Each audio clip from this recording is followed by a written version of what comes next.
Hi friends, మీరంతా ఎలా ఉన్నారు? బాగున్నారా? ఈరోజు మీకోసం ఇంకొక మంచి కథ తీసుకువచ్చాను.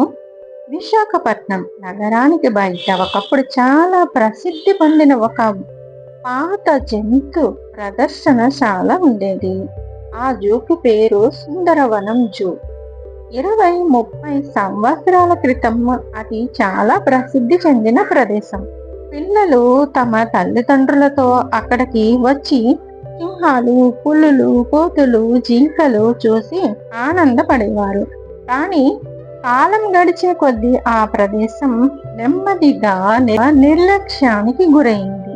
గోడలపై పగుళ్ళు పడ్డాయి, పంజరాలపై తుప్పు పట్టింది, రంగులు ఊడిపోయాయి. అక్కడ ఉన్న జంతువుల కళ్ళల్లో ఒకప్పుడు కనిపించే ఉత్సాహం ఇప్పుడు కనిపించట్లేదు. అవి జీవించి ఉన్నట్టే కనిపిస్తాయి, కానీ నిజానికి జీవితం మీద ఆశ కోల్పోయినట్టు విచారంగా ఉంటాయన్నమాట. జూలో ఒక మూలన ఒక పెద్ద పింజరం ఉండేది. ఆ పింజరంలో ఉండేది ఒక భారీ ఏనుగు. దాని పేరు అర్జున్. ఒకప్పుడు అర్జున్ చాలా బలమైనది. అది అడవిలో పట్టుకొని జూకి తీసుకువచ్చినప్పుడు అందరూ దాని శక్తిని చూసి భయపడిపోయారు. కానీ ఇప్పుడు అది పూర్తిగా మారిపోయింది. దాని కాళ్లకు బిగుసుకున్న భారీ ఇనుప గొలుసులు ఉంది. కానీ దాని కాళ్లకు ఇప్పుడు బరువైన ఇనుప గొలుసులు ఉన్నాయి. ఆ గొలుసులు దాని కాళ్ళను 30 సంవత్సరాలుగా బంధించి ఉన్నాయి. దాని కాళ్ళపై గాయాలు కూడా కనిపిస్తాయి, కానీ గాయాలు మానిపోయి ఉంటాయి. దాని అచ్చులు పడి ఉంటాయన్నమాట. కొన్ని ఇంకా పుల్లులా ఉన్నాయి. అర్జున్ ఇప్పుడు చాలా నెమ్మదిగా కదులుతుంది. దాని కళ్ళల్లో ఒక విచిత్రమైన ఖాళీ పని కనిపిస్తుందన్నమాట. 30 సంవత్సరాల శిక్ష. జూలో పనిచేసే పెద్దవాళ్ళు చెప్తుంటారు, ఈ ఏనుగు ఒకప్పుడు చాలా ప్రమాదకరంగా కనిపించేది. 30 సంవత్సరాల క్రితం ఒక రోజు దాన్ని బయటకు వదిలారు. అప్పుడు అది కోపంతో గేటు పగలగొట్టింది, పింజరాలను ధ్వంసం చేసింది. చాలా మంది గాయపడ్డారు. చాలా బలంగా ఉండేది. అప్పుడు జూ యజమాని రాఘవేంద్ర వర్మ ఒక నిర్ణయం తీసుకున్నారు. ఈ ఏనుగును ఇక ఎప్పటికీ విడిచిపెట్టకూడదు అని. అర్జున్ జీవితం అలా ఒక శాశ్వత గొలుసుగా మారిపోయింది. రోజులు సంవత్సరాలుగా మారాయి. ఎండలు వచ్చాయి, వర్షాకాలం వచ్చింది, చలికాలం వచ్చింది, కానీ అర్జున్ మాత్రం అదే చోట ఉంది. మెల్లగా దాని కోపం కూడా మాయమైపోయింది. దానికి అలవాటైపోయింది. ఇప్పుడు అది కేవలం ఒక బలహీనమైన నీడలా ఉండిపోయింది. అయితే అక్కడ ఒక చిన్న అబ్బాయి ఒకరోజు జూలో కొత్తగా ఒక ఉద్యోగి చేరాడు. అతని పేరు రామయ్య. అతను చాలా పేదవాడు. అతని ఒక చిన్న కొడుకు ఉన్నాడు. ఆ బాలుడి పేరు కిరణ్.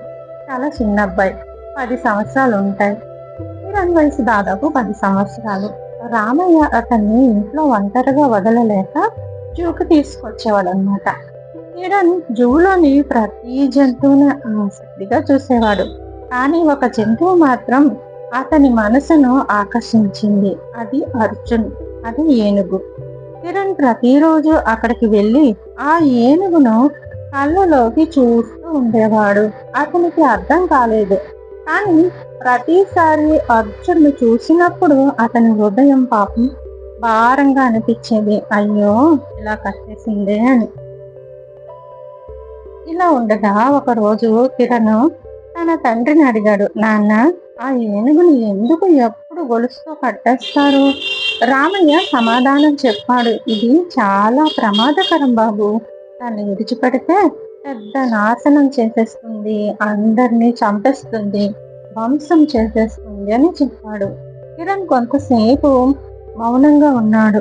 తర్వాత నెమ్మదిగా అన్నాడు, కానీ ఇప్పుడు ఇది చాలా బాధగా కనిపిస్తుంది నాన్న. రామయ్య లోతుగా నిట్టూరుస్తూ, అరే, 30 సంవత్సరాలుగా బందీగా ఉందిరా. ఇప్పుడు దీనిలో బలం కూడా మిగలలేదు పాపం అని ఇద్దరు అలా మాట్లాడుకున్నారనమాట. ఒకరోజు పెద్ద వర్షం వస్తుంది. కొన్ని రోజుల తర్వాత ఒక భారీ తుఫాన్ వచ్చింది. ఆకాశం పగిలినట్టుగా వర్షం పడుతుంది. జూలో ఒక పాత నీటి పైపు పగిలిపోయింది. నీరు బలంగా ప్రవహించింది. ఆ నీరు వేగంగా అర్జున్ ఉండే పింజరంలోకి వచ్చేస్తుంది. కొన్ని నిమిషాల్లోనే నీరు కాళ్ళ వరకు వచ్చింది. మట్టికి బురదగా మారిపోయింది. అర్జున్ బయటకి కదలడానికి ప్రయత్నించింది, కానీ బలమైన గొలుసులు దాన్ని ఆపేశాయి. కిరణ్ భయంతో తన తండ్రి దగ్గరికి పరిగెత్తుకొచ్చి, నాన్న నాన్న, ఏనుగు మునిగిపోతుంది. కానీ రామయ్య భయపడ్డాడు. అనుమతి లేకుండా దాన్ని ముట్టుకుంటే నా ఉద్యోగం పోతుంది. ఇతర ఉద్యోగులు నవ్వారు. ఈ ముసలి ఏనుగు ఎలాగైనా చనిపోతుంది. ఆ మాటలు కిరణ్ హృదయాన్ని గాయపరిచాయి. ఆ రాత్రి అందరూ పనుల్లో బిజీగా ఉన్నప్పుడు కిరణ్ నెమ్మదిగా అర్జున్ దగ్గరికి వెళ్ళాడు. అతను ఏనుగు తొండాన్ని మృదువుగా తాకాడు. అర్జున్ తల వంచింది. కిరణ్ గొలుసు తాళాము తెరవడానికి ప్రయత్నించాడు. చివరికి గొలుసు విప్పగలిగాడనమాట. అప్పుడు తెల్లవారు చూస్తే అందరికీ ఆశ్చర్యమైన సంఘటన. ఉద్యోగులు పరుగెత్తుకుంటూ వచ్చారు. వారందరికీ ఒకటే భయం. ఇప్పుడు ఏనుగు విధ్వంసం చేస్తుందేమో. కానీ అర్జున్ ప్రశాంతంగా నిలబడి ఉంది. అది ఎవరిని దాడి చేయలేదు. కిరణ్ దాని తొండం పట్టుకున్నాడు. అర్జున్ మెల్లగా అతని వెంటే నడిచింది. అందరూ ఆశ్చర్యపోయారు. కిరణ్ నెమ్మదిగా అన్నాడు, ఇది ఎవరిని హాని చేయదు, ఎందుకంటే మీరు దీన్ని పూర్తిగా విరిచేశారు. దాని మనసు విరిచేశారు. మీరు దీన్ని కోపాన్ని కాదు, దీన్ని జీవించాలనే ధైర్యాన్ని చంపేశారు. అందరూ మౌనంగా నిలబడ్డారు. ఎవరు సమాధానం చెప్పలేకపోయారు. చివరికి అర్జును జూ బయట ఉన్న ఒక పొలానికి తీసుకువెళ్ళాడు. ప్రతిరోజు కిరణ్ దాన్ని చూసుకునేవాడు, స్నానం చేయించేవాడు, ఆహారం పెట్టేవాడు, దాని దగ్గర కూర్చుని మాట్లాడేవాడు. కొన్ని రోజులు అర్జున్ కళ్ళల్లో మళ్ళీ శాంతి కనిపించింది. ఒకరోజు ఉదయం కిరణ్ ఆహారం తీసుకుని వచ్చాడు. అర్జున్ నేలపై పడి ఉంది. దాని శ్వాస ఆగిపోయింది. కిరణ్ నెమ్మదిగా దాని తొండం పట్టుకుని మెల్లగా అన్నాడు, నిన్ను 30 సంవత్సరాల ముందే విడిచిపెట్టి ఉంటే బహుశా నువ్వు ఇంకా బతికి ఉండేదాన్ని అని అనుకున్నాడు. ఆ రోజు నుంచి జూలో ఒక మాట ఎప్పుడు వినిపిస్తుంది, కొన్నిసార్లు గొలుసులు జంతువులని కాదు, మనుష్యత్వాన్ని చంపేస్తుంది. సంవత్సరాలు ఒక ఏనుగును గొలుసులతో కట్టేసి ఉంచారు. ఒకరోజు ఒక చిన్న బాలుడు ఆ గొలుసుని విప్పేశాడు. ఏనుగు అందరినీ చంపేస్తుంది అనుకున్నారు. కానీ ఆ తర్వాత జరిగిన విషయం అక్కడ ఉన్న వారిని జీవితాంతం మౌనంగా ఉండేలా చేసింది. ఈ కథ మీ మనసుకి తాకినట్టయితే తప్పకుండా లైక్ చేసి సబ్స్క్రైబ్ చేయండి. మీకు ఎలా అనిపించిందో తప్పకుండా కామెంట్లో తెలియచేయండి.